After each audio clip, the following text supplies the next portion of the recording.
Hey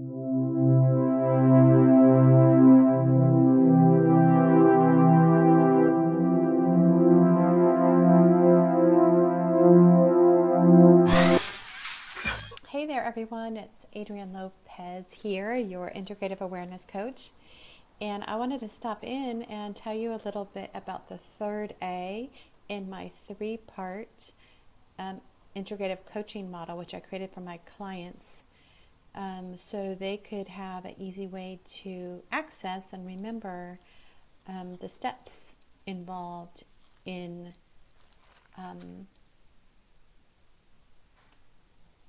returning to that true self, your highest potential, your highest self, your highest consciousness.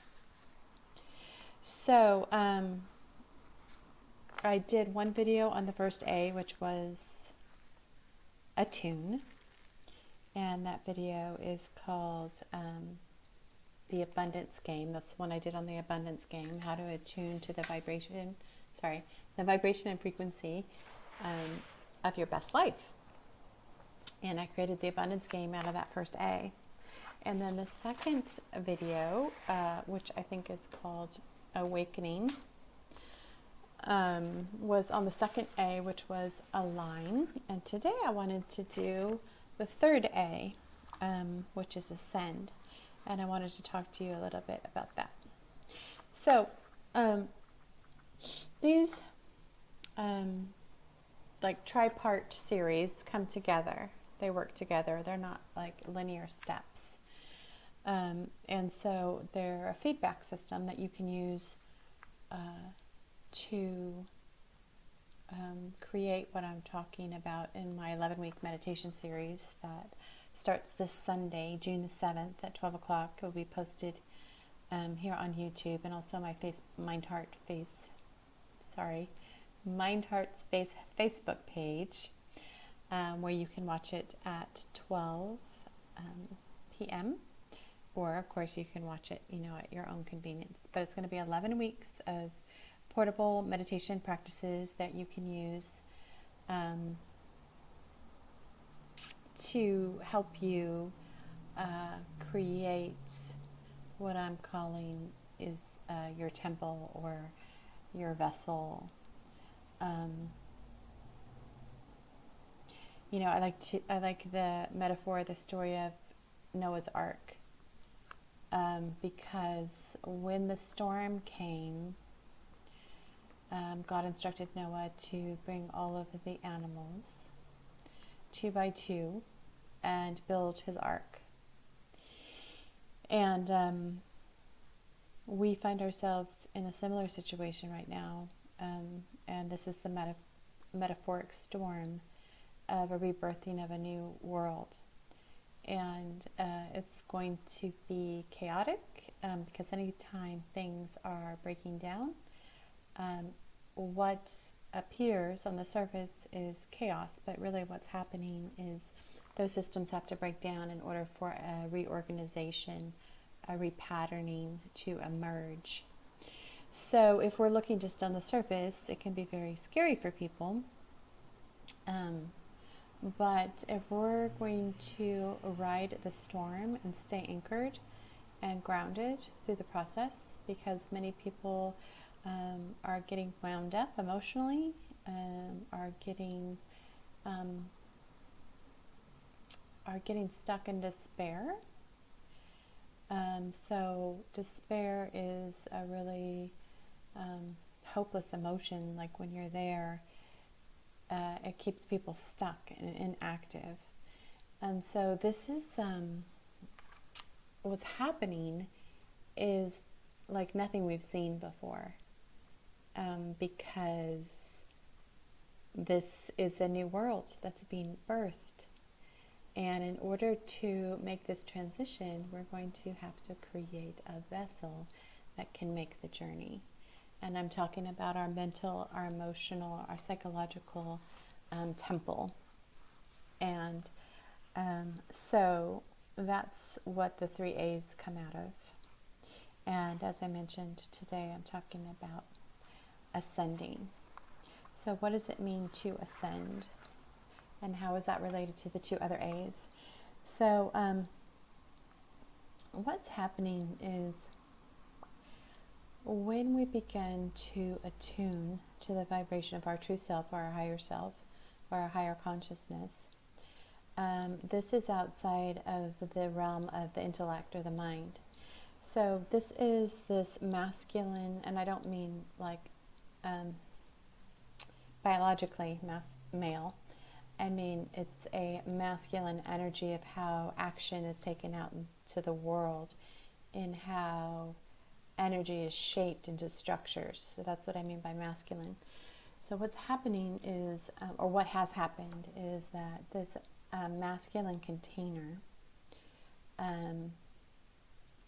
is being revealed for what it is. And so some of these some of its characteristics are, one of its biggest characteristics is judgment. And judgment puts us in duality.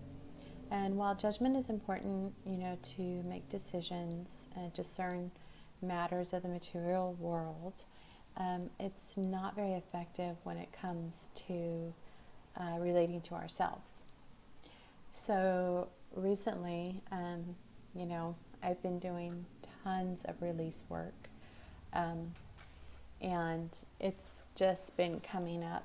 And I would like to say that I'm at choice at it, and I am, but some of this stuff is just being divinely led and guided, because it's time for all of these old structures and ways of being to be released, so we can make way for the new structures that are going to be able to hold this new model of the world. So what happened recently is I was processing some emotional triggers caused by, around my health, I should say. And this has been a really challenging area for me in regards to self-care, like taking care of myself, and how this gets conflated or confused with like self-indulgence. Like self-care doesn't mean, I think I'll have, the entire chocolate bar, versus, just a piece. I think I will,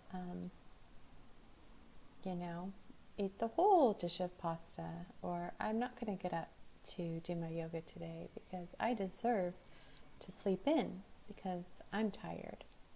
So just these types of conversations, and while they don't really seem like a big deal, they're cumulative, and they reveal my relationship to myself. And so I really want to be able to support myself and live the kind of life that makes me happy, really at my highest level of awareness. But there's parts of myself that are in resistance to this. And so in my work, I ended up having a conversation with them. And what I discovered is that this masculinity that we've been given, this masculine energy of judgment, which appears like love or protection, is actually fear and control. And it is this like limitation that keeps us stuck in certain ways. We internalize it, and so these judgments become internalized restrictions or limits on ourselves. So we can only go so far, and then we get stopped. And so there's parts of ourselves that of course are going to rebel. And so that's what I was dealing with, an internal rebellion. And so I had to go in and, I guess mediate the sides. So my my most innocent part of myself, that divine inner spark that we're all born with, is this part of us that is timeless. It is pure innocence, pure joy. And we all come to this planet with this level of being. And then through the socialization process and growing up, going to school, we're restricted. We get put in 2 categories and labels, and we start learning about who we are, whether we're creative, whether we're athletic, whether we're talented. And sadly, as a classroom teacher, witnessing who's smart and, who's capable, and looking at where all these stories originate from, and how they've served a certain system, but they're not actually an accurate reflection of who we are, because the measurement that's being used can't, I think there's that quote by Einstein, if you are measuring the intelligence of a fish by how he can climb a tree. I think it's something like that. I can't remember. Right? Then of course the fish won't measure up, because it wasn't designed to climb trees. It was designed to swim. And so there's lots of instances where we are using these inaccurate measurements, and then also using them to determine our value as individuals on the planet. And this is not life-affirming. It's not based in reality. It's based on an old paradigm of control and fear. And so during my process, I realized that, and I'm just using this example because this is what's come up recently. I've been through this 3-part series. That's how I developed it, was my own process, watching myself doing the healing work. So attune, align, and ascend. That's where this 3-part process came out of. And so anyhow, underneath that layer of that false mask of masculinity, this control and fear presented as love and protection is actually layered on top of the real masculine or divine masculine model. In my process, I met up with the divine masculine, and I asked him, I said, where you been? How come you haven't been here to protect and serve me? And my divine inner spark was asking him this, where have you been? And because he was like, I'm here, I'm here to protect you. I'm here to kick ass if you need me to kick anybody's asses. I'm here to tell everyone to F off if you want me to tell them to F off. And then my divine inner spark said, yeah, that's great. But where have you been all this time? And he said, I've been right here, but you haven't been able to see me. She's like, what? What are you talking about? He's like, yeah, I'm right under that mask of false masculinity. And because you were so busy, and when he said me, it's not just me, because this is a metaphor for how this energy works. He said, because you're so busy rejecting this force. So love as force. Love as limitation. And then, of course, when you question that, it has a built-in system of guilt and shame. So then you go into self-judgment. And so this is like almost a foolproof system. he was saying to not look underneath the surface, because if you would have looked underneath that surface of this model, fake mask of masculinity, this model based on fear and control, you would have seen I'm right underneath it. But nobody looks there because they're so busy, having an aversion to having their will manipulated. And so that was a huge aha moment for me,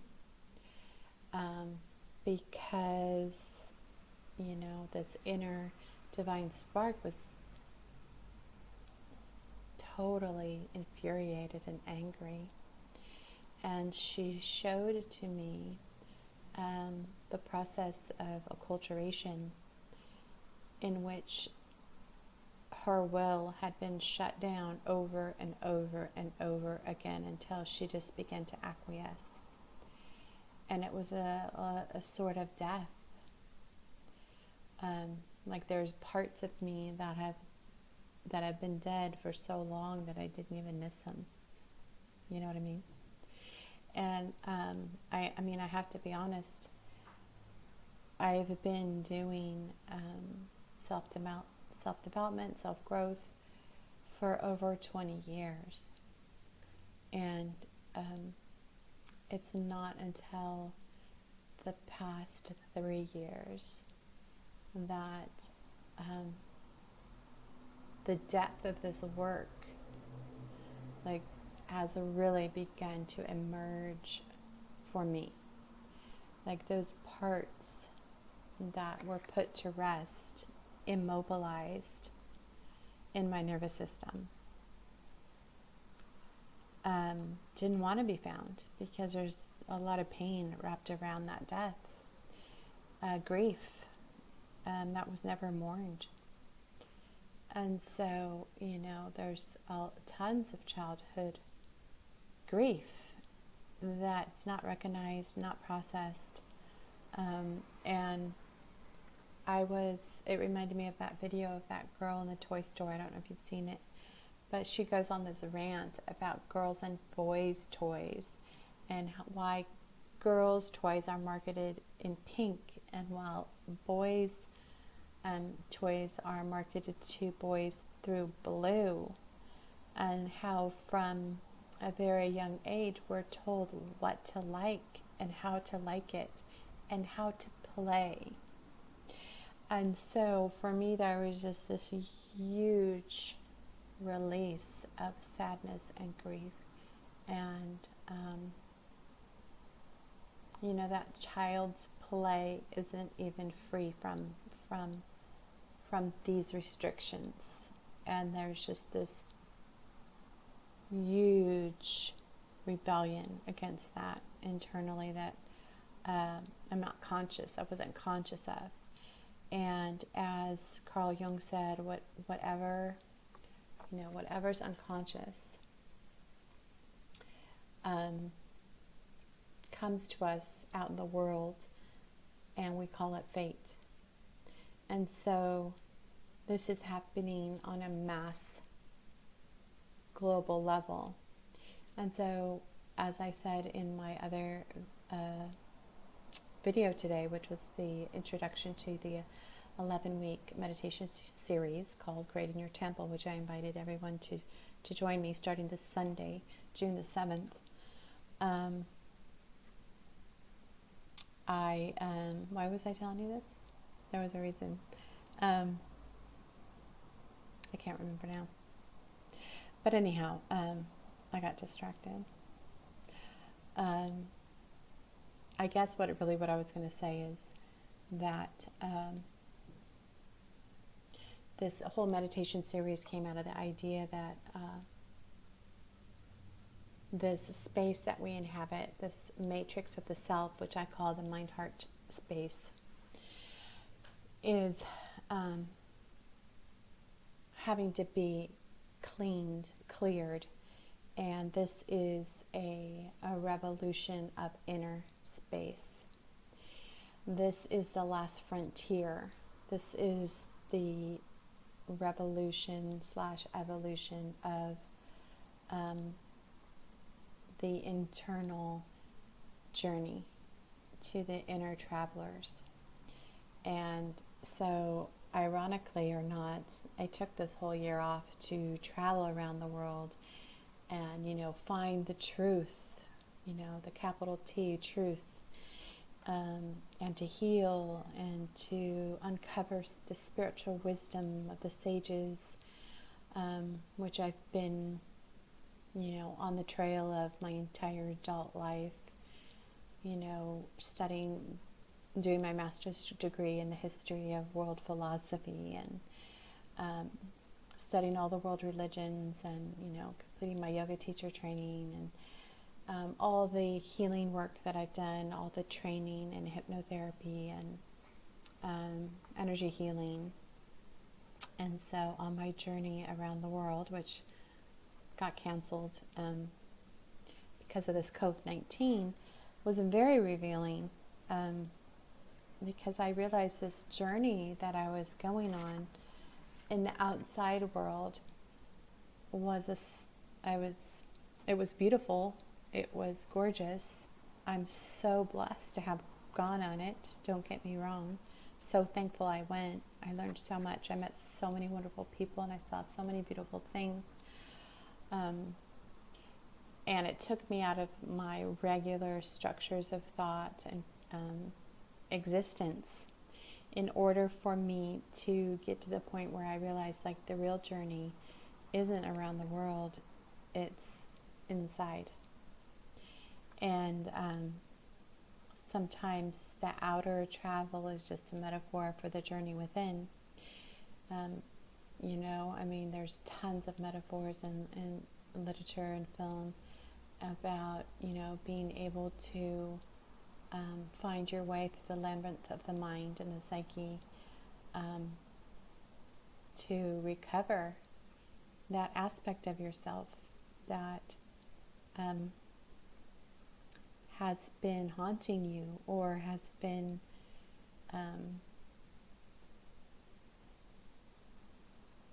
causing you suffering unbeknownst to you, your unconscious mind. So anyways, back to the word ascend.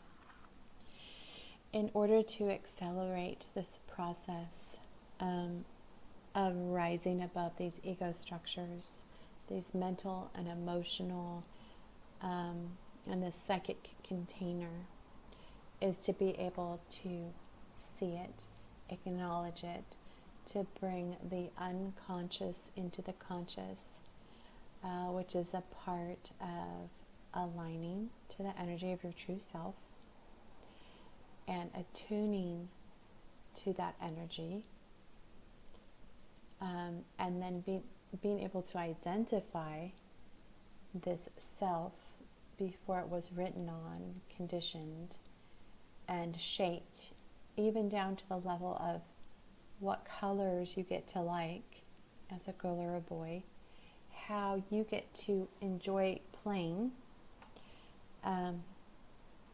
All of these things are, from the moment we come out of the womb, already decided for us.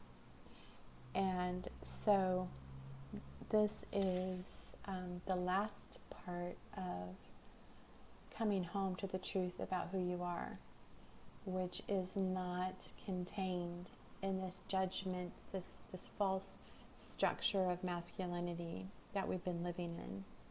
So what we're really doing is having to ascend to that structure into this new space held by the divine masculine, which is not a space of judgment, but a space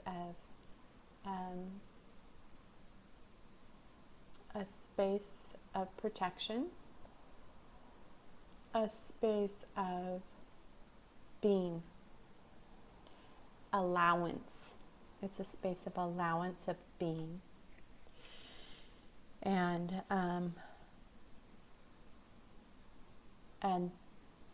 so one is no longer divided from oneself in the ego structure, which is based on internalizing outward judgments and the whole emotional process that's attached to that, which is guilt and shame, which keeps it in place.